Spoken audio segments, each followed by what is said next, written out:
I'm Emma Barrett. I'm at the University of Manchester. I'm also one of the SPRITE co-directors.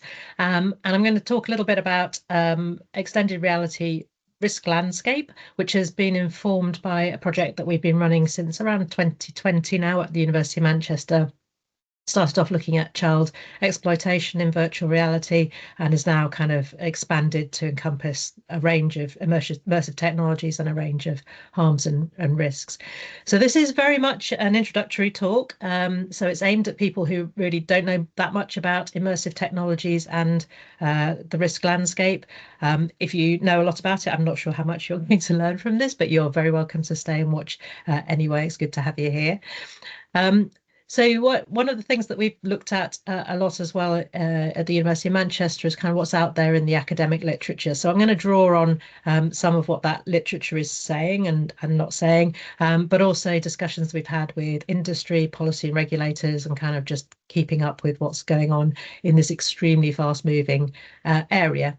So first of all, just a very brief introduction to what we're talking about when we're talking about extended reality.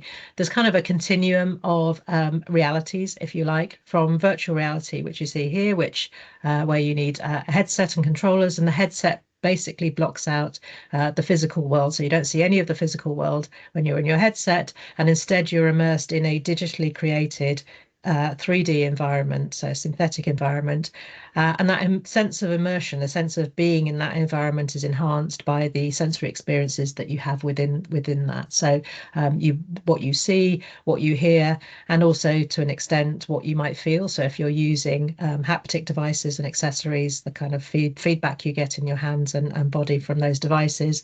And there are some companies out there that are developing kind of immersive smells and immersive taste in virtual reality. I'm not sure those are going to catch on, but the companies are out there doing it anyway. Augmented reality is kind of the other end of the continuum. So augmented reality has been around for many years now, and you started off really focused on superimposing digital images onto the physical world that you could see when you looked through a screen, so either your smartphone or your tablet screen. And Pokemon Go, that top photo there, photo of someone kind of searching for Pokemon characters who are digitally created and kind of hiding in the environment that they're in. And I think Pokemon Go is probably fairly well known now. The bottom image is one of the ones that's used where it uses augmented reality to help with navigation. So this was from the Ordnance Survey app, where they overlay the names of the features in your landscape as you're taking a walk, so you know what you're walking towards. You might be familiar with it also using Google Maps and an augmented reality overlay that will overlay information about the environment that you're in as you look at it through your screen. More recently, there has been a lot of activity around augmented reality glasses. So Meta is way out in front here because they were kind of first to market and have really pushed the development of augmented reality glasses. But there are a lot of other companies now producing these and are rapidly catching up. And pretty much every week there's a new announcement of a new company with a set of augmented reality glasses. These photos are all from Meta. So the bottom left is the original, the first generation of Meta's partnership with Ray-Ban to build in augmented reality into Ray-Ban glasses. On the bottom right is our colleague Catherine modelling the latest version of the Meta augmented reality glasses, not quite on the market yet, but will be soon. And the way these work, it's a bit like the other augmented reality. It kind of projects digital information onto the screen, but in this case, the screen is the glasses, the lenses of the glasses. And the two examples from the Meta promotional video are you're talking to someone who doesn't speak the same language as you, so it's doing live translation and kind of putting the words from the translation up in front of you as your conversation progresses. Another example they give is kind of walking around a city and going, oh, those are very interesting columns, what are they? So you're talking to your augmented reality glasses, and the AI within that kind of looks up what sort of column it is and tells you it's a Corinthian column and whatever else you want to know about it. And then for the sake of completeness, somewhere in the middle is mixed reality. So like augmented reality, it's projecting a digital image onto your physical environment, but unlike the kind of flat screen AR that we talked about earlier, these images are 3D, so you can kind of walk around them and inspect them from different angles, and they don't move as you move. So it's used, has applications in manufacturing, but also in gaming and various others as well. In terms of how these are being used, so a lot of rollout in terms of training, so training medical students without kind of experimenting on real patients. The bottom left picture there is from a BBC segment and was talking about how a surgeon was preparing for an operation on a patient with a brain aneurysm, and in this he's seeing the image of the patient's brain, and he can strip away bits of the brain, digitally strip away bits of the brain, so he can kind of see exactly where the aneurysm is to support his medical intervention, used in manufacturing, as I mentioned earlier, used with kind of children in education as well. You can go to meetings in virtual reality. So something that took off a bit during COVID was virtual churches, which is kind of interesting. But also you can go to lectures. So the top right is a presentation I went to in virtual reality, and the bottom right is kind of, I think, a virtual reality representation of every worst conference I've ever been to. But you bet you can, if you want to go to a conference in virtual reality. And then a large number of leisure applications, so everything from single player and multiplayer games through to fitness apps, through to culture and heritage applications. So you can see Roman soldiers, for instance, as you visit Hadrian's Wall, if you look at it through your tablet with the right app on it. You can wander around Google Earth in 3D and explore bits of the planet that you won't be able to get to otherwise. You can attend events, you can socialize. It's been used for activism, and because it's technology, and the adult industry was an early adopter here, so there's kind of a prolific adult content community in virtual reality as well. So that's kind of broadly, very quickly, some of the applications. So thinking about what some of the risks might be, as I said, we've been kind of collating and reviewing and mapping this academic literature since around 2022, and it's a marathon task. There's hundreds of papers across disciplines. We kind of paused to do a bit of a count in late 2023, and at that point we had whittled it down to 220 peer-reviewed academic papers that focused on one or more risks associated with these immersive technologies. And by far the most common risk topic in these papers was privacy, so around 70% of the papers. We've been updating since 2023, and I don't want to be I need to be a little bit cautious because we don't have the up-to-date figures crunched here, but privacy is still kind of the predominant focus, but the literature is broadening. So some of these topics that were getting minimal attention even just 2 or 3 years ago are now much more into focus. Another finding from 2023 was that a lot of the papers, around 70% of them, didn't have any empirical data. So only about 30% of the papers had any kind of empirical data, and the quality of those empirical studies was really not that great. I mean, there were some brilliant ones in there, but overall it wasn't great quality. But again, what we've seen in the last couple of years is a lot more and better quality empirical work going on in this area across these wide range of different risk areas. So this is a really exciting time. There's still so much to do, but it's getting better. So I'm going to say a little bit about most of these areas. I haven't got much time, there's so much to say, but I will do my best. And I'd also just point out that a lot of these harm areas, although I've kind of put them into neat boxes here, they obviously overlap quite a lot, so just bear with us with that. So the reason that privacy is probably the primary focus of most of the papers that are out there is because of the vast amounts of data that are collected by extended reality technology, so much more than 2D internet or other technologies. And this is because these technologies have to gather tracking information. They're tracking movements of different parts of your body, so namely your kind of head, your hands, and your eyes, but also maybe other parts as well. And there's a a lot of data that is supplied directly, but also can be inferred from this kind of data. So it's gathering personal details that you might supply as you sign up for an app or for to use a headset. But it also gathers data about what you're seeing in your surroundings, because all of these technologies have front-facing cameras.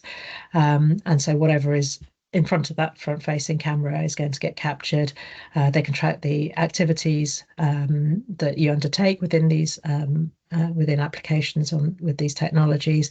And in the case of augmented reality in particular, it can geolocate, gathers geolocation data. Eye tracking is a particularly interesting area because there's an awful lot that can be revealed through eye tracking data that perhaps people don't realize. And eye tracking is essential to virtual reality and many augmented reality technologies. And there's some suggestion that this data can reveal everything from kind of temporary states like your cognitive load or how sleepy you are, through to short or long-term health conditions like Parkinson's, or enable someone to make inferences about personal characteristics like gender and sexual orientation and age. So there's potential there for quite privacy intrusive data collection. And this raises a number of risks. I mean, one of them is obviously unauthorized access to this data by bad actors who might steal or exfiltrate this data. But it also raises a range of questions about what we might call authorized access. So when someone has accepted a permission setting on an app, but authorized access that might be considered unethical or exploitative. So one of the key questions here is like, when is targeted advertising coming to augmented and virtual reality? Because we know, given the track record of tech companies, they're going to have to make money somehow, and this is one of the ways they could make it. But targeted advertising using that range of data that I talked about is probably much more intrusive and detailed and granular than has been previously. So we need to be asking questions about, well, how are they going to share that data? Are they going to share it with data brokers? Is that going to be amalgamated with all the other data that data brokers hold about us? What does it mean to have user consent in this kind of context when maybe users aren't used to this volume of potentially intrusive data being collected?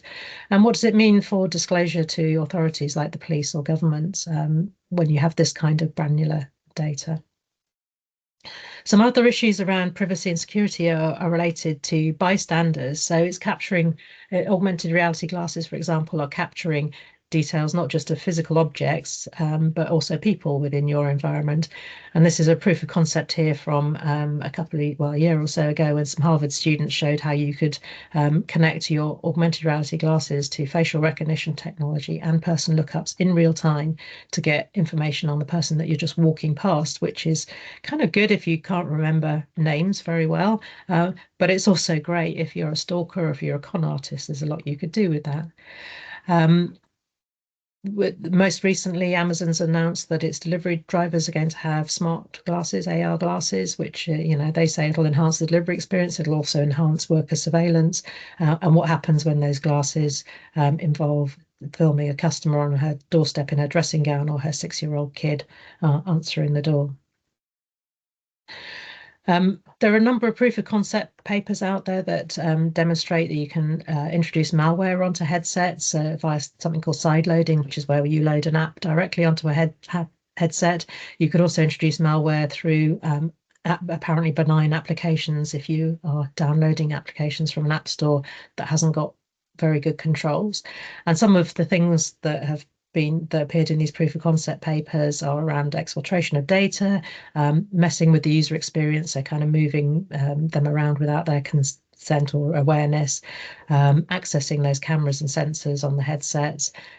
Maybe the future of ransomware is introducing persistent images that won't go away until you pay up.